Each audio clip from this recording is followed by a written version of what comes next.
Pessoal, vejam então essa pergunta que essa mãe mandou, eu vou colocar ela aqui em cima. É uma pergunta muito interessante, né? Uma pergunta que eu até já respondi outras vezes aqui, já fiz outras considerações sobre isso, mas é uma pergunta importante porque é uma ansiedade muito grande de muitas famílias, né? Quer dizer assim, quando eu consigo saber se realmente meu filho, além de um outro transtorno, também pode ter deficiência intelectual, ou se não, seria só uma criança com deficiência intelectual, sem nenhum outro transtorno, em que momento isso é possível? Veja, não existe, se você for ver no DSM, nenhum fator limitante que diga assim, olhe, somente a partir de tal idade esse diagnóstico pode ser realizado. Não existe esse número, mas quando você vai ler os critérios diagnósticos da deficiência intelectual aqui no DSM-5, você começa a compreender que você não vai conseguir fazer diagnóstico de deficiência intelectual numa criança de 1 ano, 2 anos, 3 anos, talvez até não em uma criança de 4 anos de idade. Por quê?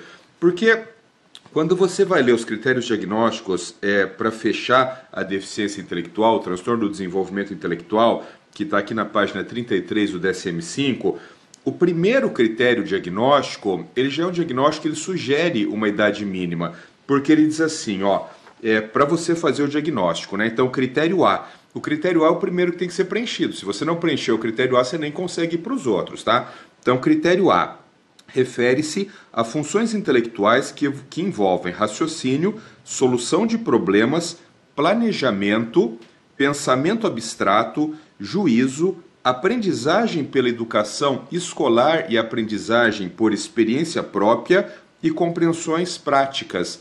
Então, veja, o que quer dizer esse critério A aqui? Para você começar a imaginar que uma criança tenha uma deficiência intelectual, essa criança em comparação com pares de mesma idade, então em comparação com as outras crianças de mesma idade, em comparação com outras crianças que têm o mesmo nível socioeconômico cultural, porque o diagnóstico da deficiência intelectual ele tem uma certa relatividade, né? Então, quando você compara essa criança com crianças de mesma idade cronológica e crianças de mesmo nível socioeconômico cultural, ela tem que ter uma cognição inferior, 2 desvios padrões abaixo, ou seja, ela tem que ter dificuldade de aprendizagem. Essa dificuldade de aprendizagem, ela vai se expressar em aprendizagem instrucional, por exemplo, na escola. Então, uma criança que está indo para a escola e não consegue aprender na mesma velocidade que as outras crianças.